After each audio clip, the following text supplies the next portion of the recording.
uma vez, lá em mil e bem antigamente, um poeta romano chamado Públio Ovídio, ao qual é atribuída uma série de poemas epistolares, ou seja, em forma de carta, chamado Heróides. Trata-se de 15 poemas, cada qual escrito por uma heroína greco-romana, endereçado ao seu respectivo amante, que de alguma forma ou de outra não foi muito gente boa com elas. E o que é que isso tem a ver com o nosso vídeo de hoje? Que muitos séculos mais lá na frente, em 18 de agosto de 1998, sairia um álbum de uma banda que eu realmente considero um poema em forma de música.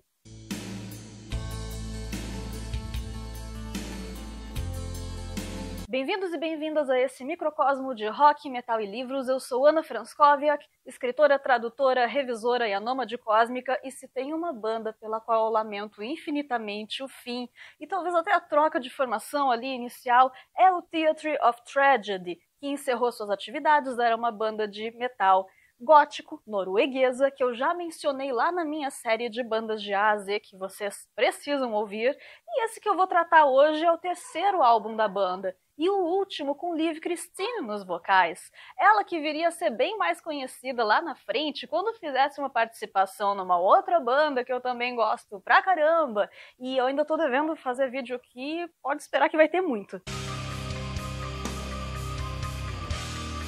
A Aegis, belíssimo do início ao fim, já começa épico no título, que significa égide, palavra que usamos com certa frequência para denotar proteção ou embasamento, estar sob a égide de algo. Mas que pouca gente sabe é que esse é o nome do escudo de Atena ou Minerva, cedido a ela por Zeus, que o utilizou em sua luta contra os titãs. A égide, feita por Hefesto, exibe uma górgona em relevo, o que a tornava amedrontadora em batalha. Em algumas versões, ela é uma armadura. E vamos ver agora quem são as outras deusas doidas e feiticeiras que as músicas de Aegis homenageiam.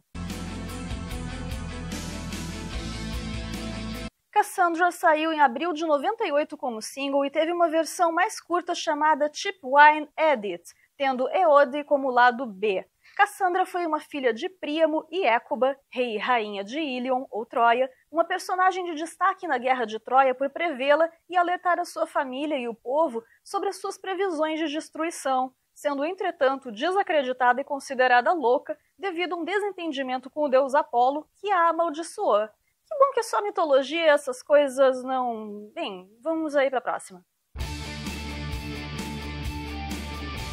Lorelai é o nome de um espírito aquático humanoide nos mitos nórdicos e germânicos, análoga às ninfas gregas e muitas vezes representada como sereia. Vale lembrar que Lord of the Lost também tem a sua Lorelai, e eu já citei essa excelente banda no vídeo sobre a influência de Edgar Allan Poe no rock e no metal. Voltando, Lorelai dá nome a um rochedo localizado junto ao rio Reno, que também é fonte de inspiração ilimitada, desde a lenda do Ouro do Reno ao Anel do Nibelungo, que inspiraria de Richard Wagner a Gravedigger, que também já tem vídeo por aqui. Tá gostando do vídeo? Eu te convido então a ver outros na sequência. Aqui tem de tudo, a gente vai literalmente desde o rock clássico lá do Chuck Berry até a death metal podreira. Então, se você gostar do conteúdo aqui, te inscreve no canal, mostra para outras pessoas que este é um canal de conteúdo 1000% independente, com muito amor à camisa e toda essa coisa aí que vocês já conhecem, ajuda nós. Nem só de mitos da antiguidade a Aegis é feito. Angelique traz como protagonista a personagem de um poema italiano épico de cavalaria chamado Orlando Furioso, de Ludovico Ariosto, escrito em 1516. Angelique é especialista em ervas e magia, princesa do Catar, e por ela se apaixonam muitos personagens da história, entre os quais Orlando e Rinaldo. A primeira edição da obra teve 40 cantos, enquanto a última edição contém 46. O poema é dedicado ao cardeal Hipólito d'Este e tem caráter laudatório. Voltando no vídeo, não nos esquecemos das duplas heróides, que são mais 6 poemas, escritos por mais 6 heroínas, também endereçados a seus amantes, porém a diferença nesses é que trazem as respostas deles, e não só na forma de dístico, como são as heróides. E lembrando que estes poeminhas aqui, estes 6, duvida-se, discute-se a autoria dele. Eode é uma das 3 musas da Beócia junto de suas irmãs Mélite e Mneme. Ela era musa da voz e da música, era filha de Zeus, rei das divindades, e da deusa da memória Mnemosine, de cujo nome derivam palavras como museu e amnésia. Uma lua de Júpiter leva o nome de Eode, e alguns textos mitológicos posteriores elencariam não 3, mas 5 musas da Beócia, além das conhecidas 9 musas olímpicas. Musas são entidades a quem são atribuídas a capacidade de inspirar a criação artística ou científica. Siren é um nome que pode gerar confusão conforme o contexto, pois pode se referir a 2 classes de criaturas mitológicas, as famosas mulheres com cauda de peixe, que teriam começado a ser chamadas sereias no manual medieval chamado Liber Monstrorum, mas antes disso com uma mistura de mulher e pássaro semelhante a Gamaion eslava, mas só em aparência, uma vez que a Gamaion representava profecias e sabedoria, e a sereia, como retratada na Odisseia de Homero, tinha por finalidade confundir e encantar. Vênus, deusa do amor, da beleza, referida por bandas desde o Shocking Blue ao Him, não era apenas deusa do amor e da beleza, mas da fertilidade, prosperidade e vitória, embora também exista a deusa Nike, responsável por esse último atributo. Ela teria nascido dentro de uma concha de madrepérola gerada pelas espumas do mar. Inúmeras estátuas e pinturas a retrataram ao longo dos séculos, e na Eneida de Virgílio é apresentada como mãe de Enéas, o fundador mítico do povo romano e filho do mortal Anquises. Detalhe, essa música é cantada em latim.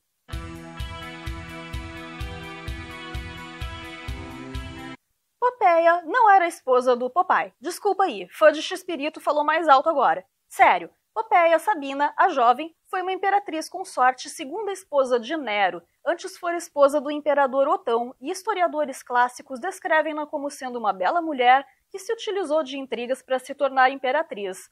Deixo para vocês tirarem as suas conclusões. A maior parte das evidências da origem dela vem das escavações realizadas nas ruínas de Pompeia. Ela teria sido proprietária de uma olaria e sua família foi proprietária da casa de Menandro, principal autor da Comédia Nova, última fase da evolução dramática ateniense que influenciou Plauto e Terêncio. Adendo importante e no mínimo curioso, a causa de falecimento de Popeia aos 35 anos é incerta, embora tudo aponte que Nero teve participação nisso num rompante de fúria, lembrando que ela esperava seu segundo filho na ocasião.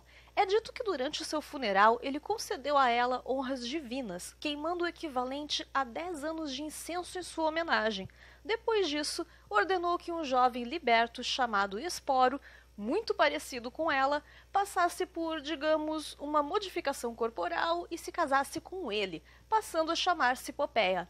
Em 1735, Alexander Pope escreveu um poema satírico que alude a essa personagem, ao mesmo tempo em que utiliza uma famosa frase retórica aludida pelo Domitian em Butterfly on a Wheel.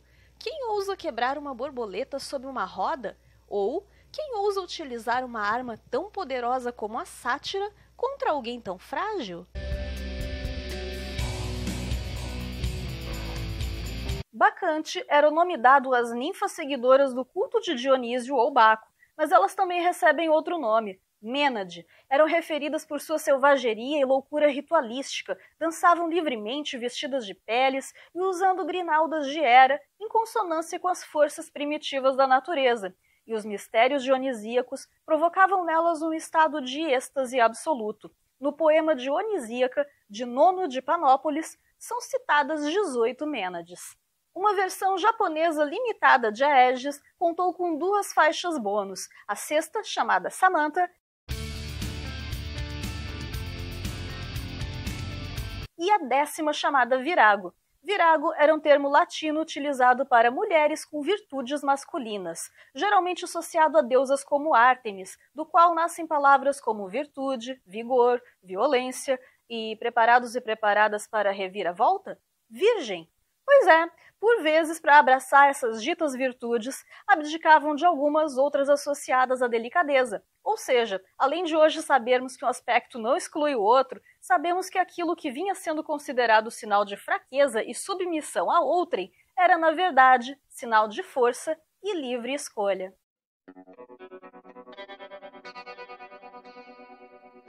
A ainda outras razões para eu considerar o Theatre of Tragedy uma poesia musical, metálica, fantástica, mas essas eu vou deixar para os próximos vídeos da banda. Sim, vai ter outros. E se quiserem me deixar sugestão aí, o espaço de comentários é de vocês. Repito, se gostaram do vídeo, compartilhem, comentem, curtam, porque isso não custa nada e me ajuda demais. Eu agradeço a você que assistiu até aqui e do widzenia!